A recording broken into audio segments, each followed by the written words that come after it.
Hi, I'm Elise Chaffins, and I'm here today with Steve Pink, director of the film Terrestrial, which is making its debut at the Fantasia Festival on July 20th. Thank you so much for joining me today, Steve. I really appreciate it. Of course. Thanks for having me. Yeah. Can we just start with a quick synopsis of the film? Wow, I'm terrible at these. Well, It's a tough one to like it's always like, well, pull down. it's about a young writer who invites his friends over to his newly purchased mansion to celebrate the his newfound success in the selling of a giant sci-fi franchise set of novels. And they were all college friends, and they are thrilled at his new success, but also confused by some of the mysterious elements that he is, that go along with that story he's telling them. And then it kind of unravels from there. And it really does unravel. Yeah. I'd love to know how you got connected with this script. Can you just tell us a little bit about that? Sure, really quickly, I've been working with these producers, Molly Galula and Josh Jason. They produced my romantic drama, The Wheel, a few years back. That's now on Hulu. Check it out on Hulu. And that stars Amber Midthunder. And we've been just working on, we just, kind of formed a partnership and trying to find movies together. And they, brought me this script, and in that it was a psychological thriller. I just thought it was, I was like, my producing partners are insane because they keep challenging me to do, to dive into a different genre. And of course, I'm thrilled, right? Because it's such a challenge to do that. And but I think I don't know, maybe my years in comedy have taught me that if you're not, like just this side of falling on your face, you're not doing it right, kind of. So I'm like, well, I know I can make a good comedy, like I've done it, and I feel like pretty Right. confident I can, tell a relatively funny story. Can I tell a terrifying kind of psychological thriller about someone whose sense of reality is disintegrating right before our eyes? I don't know. Let's find out. Yeah. Yeah. Well, actually, that kind of leads into another question I have, in that you do have this really varied portfolio. A lot of it is comedy, but you've worked in that drama, you've worked with the Adam Kinzinger documentary. Can you just talk about how you approach different genres and different formats too? Because you've done a lot of like film and television. I mean, terrified is how I approach it. Uh, That's fair.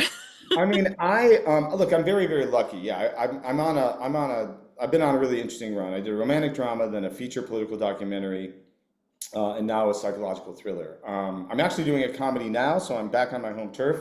There you Uh, go. but the directors I respected growing up all did that. Spielberg, obviously the king of it. He's done so many different genres of films, and of course he's Spielberg, so no one really bats an eye. But even there's a director, Peter Weir, who I really, really love, who did very, very serious films, but then he also did The Truman Show. Right. Sidney Pollack, obviously, started with They Shoot Horses, Don't They? And if you haven't seen that film, Run, Don't Walk, it actually lost to Midnight Cowboy for Best Mm, Picture that year. It's an extraordinary film. The guy who plays one of the role, it won Best Supporting Actor, and Jane Fonda is the lead. It's an extraordinary film, and mm, and whatever he did, The Firm, and he did Tootsie, right? right. So, I've always just loved, that they did that and they did it with success, and I just wanted to emulate them to the extent to which, I just thought to myself, well, if they, there are directors who do different genres, even though it's less common now, and it was Yeah. something I wanted to also do. Yeah.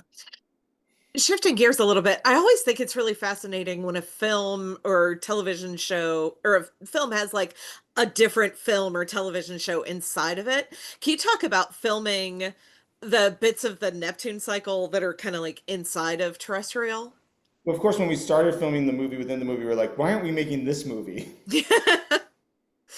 It's so much more fun. Like all the characters are in danger, and there's laser guns, and they have amazing. Everyone has an amazing wardrobe, and there's probably a princess, a space princess in there somewhere. And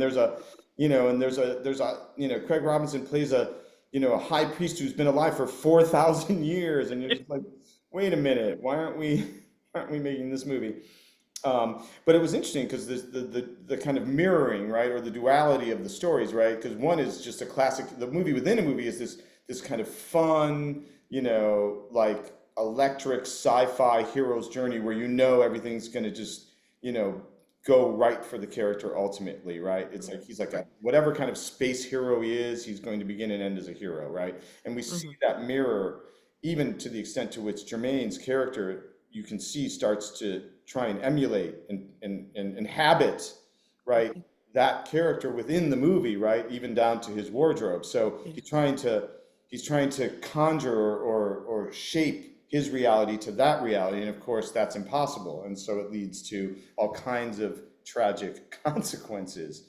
Right. But so it was really great to like have the movie within the movie be this very kind of straightforward through line, right, to then juxtapose you know in this case in all these kind of more terrifying and unexpected ways. Yeah. One of the other things that I really appreciated about Terrestrial is that it kind of takes the different parts and then retells them from a different or a broader perspective. Can you talk a little bit about how you approached that when you were filming it? Oh man, that was tough. Yeah.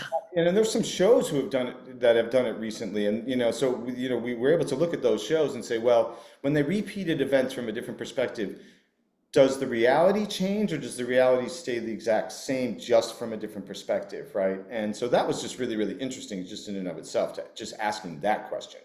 Because there are some shows that when you see the reality a second time, because it's from a different perspective, it's totally different reality. Right. We thought that my kind of take on it was that the reality, we don't want that reality to shift so subjectively. We want the reality to shift objectively to the extent to which anything is objective, right? And so it Right. Right. becomes omniscient in terms of the perspective change, if that makes sense. And so really, so I should say it this way, it goes from his perspective, subjective, to objective perspective, as opposed to the mind of another character. So we had to make that choice, and that was fascinating. And then, from a camera perspective, just finding the frames that told the same story from a different perspective was, a great challenge, and super fun, Yeah, definitely. I also, this is an interesting film because it kind of starts out one way and it feels like it's going to be this one particular kind of genre, and then it turns out that it's not exactly that. Can you talk about just it's kind of hard to talk about it without like giving away, but yeah, just the way that it kind of like almost does this, yeah, like genre switch kind of in the middle. Yeah, I mean, well, first of all, did you buy that? Did you like that? Did you stay Yeah, with it? I thought it, yeah, absolutely. I thought it really worked. Oh, okay, good. Yeah, well, it kind of took on a life of its own. I'll tell you, we shot this movie, pretty fairly quickly, right, in a matter of Okay. 20 or so days, and so, I know. it started to bend on its own, as it really, really did. I can't say that we had planned all of the different kind of um, changes in the tone. A lot of it came through the events themselves. Like in some cases, Jermaine's emotional life was much more substantial in certain moments than I ever imagined. So right away, that was Mm, changing the tone. Like he was so emotionally, distraught at times where I just didn't actually expect it, right? That suddenly I was in a different movie tonally and I had to embrace it. It's like, well, this is what's happening now. Like the kind of depth to which he is feeling this anxiety that he's been rejected by the world. Like, I'm not going to run away from that just because we were being really funny, 2 minutes earlier, 5 minutes earlier. It's like, oh, it seems breezy and funny and it seems quirky and, but really there's something else going on. And I think a lot of that I would have to say kind of came through Jermaine, right? mm, Because the way he was experiencing and his character was experiencing reality, and then when he was trying to shape reality without, any degree of success at all, right? And then he ends up just falling down a rabbit hole, completely having no ability to control his reality. And then if things get worse and worse and worse, through a series of unintended consequences he sets things into motion, then he can't escape from it.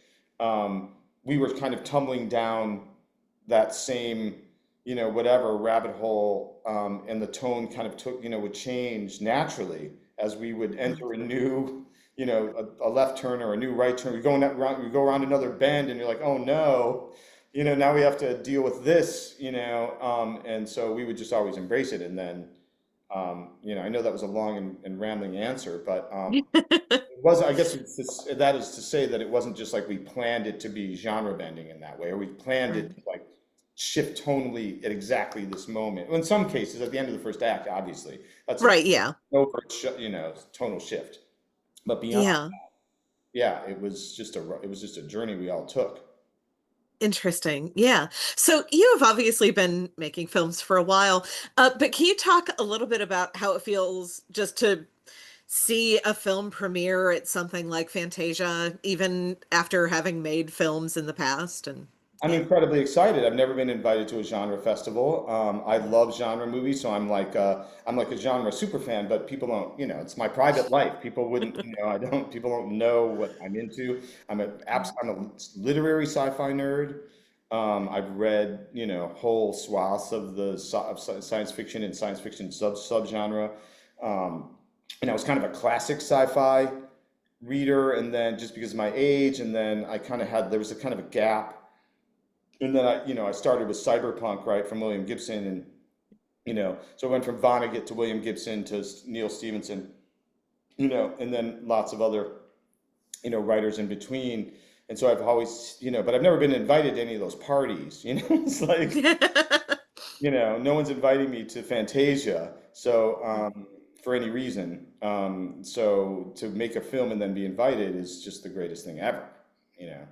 Yeah, I want definitely. in the club. I want to be in, I'm so excited to see the other films.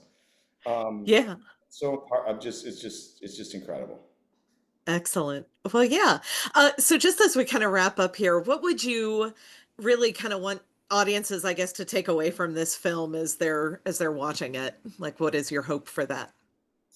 Well, I think, you know, I think that, because this movie, um, because the character is trying to achieve a certain kind of authenticity, and his fight to achieve like this kind of an authenticity of self and authenticity of self-expression, right? Like saying who you are in the world. Now, it does not go well. I know, spoiler alert, it does not go well for him. But that's because the world was so intent on rejecting him in all these different ways, right? So he literally sought perhaps an alien species to help him out, right? Where was he accepted, right? Either as a projection from his own mind, or, perhaps even, something that was completely not of this earth. So I think, I want people to think about, just as we all do, like how to manifest the things in your world. Like this is obviously, again, it's a kind of movie where things don't end the way you want them to end, but that's not to say that striving for the things that you love, because there is a point in the movie where you realize actually he does have a lot of talent. It's almost like the twist. I mean, without giving, it's probably not giving anything away. There's a moment where you realize that actually, and it's revealed actually that, despite all his self-doubt, despite all of the terrible things that are occurring as a result of his obsession, it actually turns out he is talented. He does have something to say. He does what he has to say is worthwhile, right? And then, but by then, sadly, the die is cast, right? And so that's why it goes the way it goes. But I think that's so important. It's so relatable. Like wanting to express something that's important to you, and then having that embraced by the world, and then if it's not, to keep going. I mean, it's a weird message to be saying because it doesn't necessarily end up in his favor, but his heart is in the right place. It's really Right. cool to say that. Yeah. Yeah, definitely. Well, thank you again for your time today. I really appreciate it. It's such a fun movie, and Thank yeah, you. I wish you all the best with that. Thank you. Are you going to be there? No, I'm covering everything remotely this year. I'm in West Virginia, but yeah, Nice. Well, it's a pleasure to awesome. meet you, and thank you. Thank you for watching the movie, and I appreciate the interview. Absolutely. Have a great day. Take care. Thank you. You too.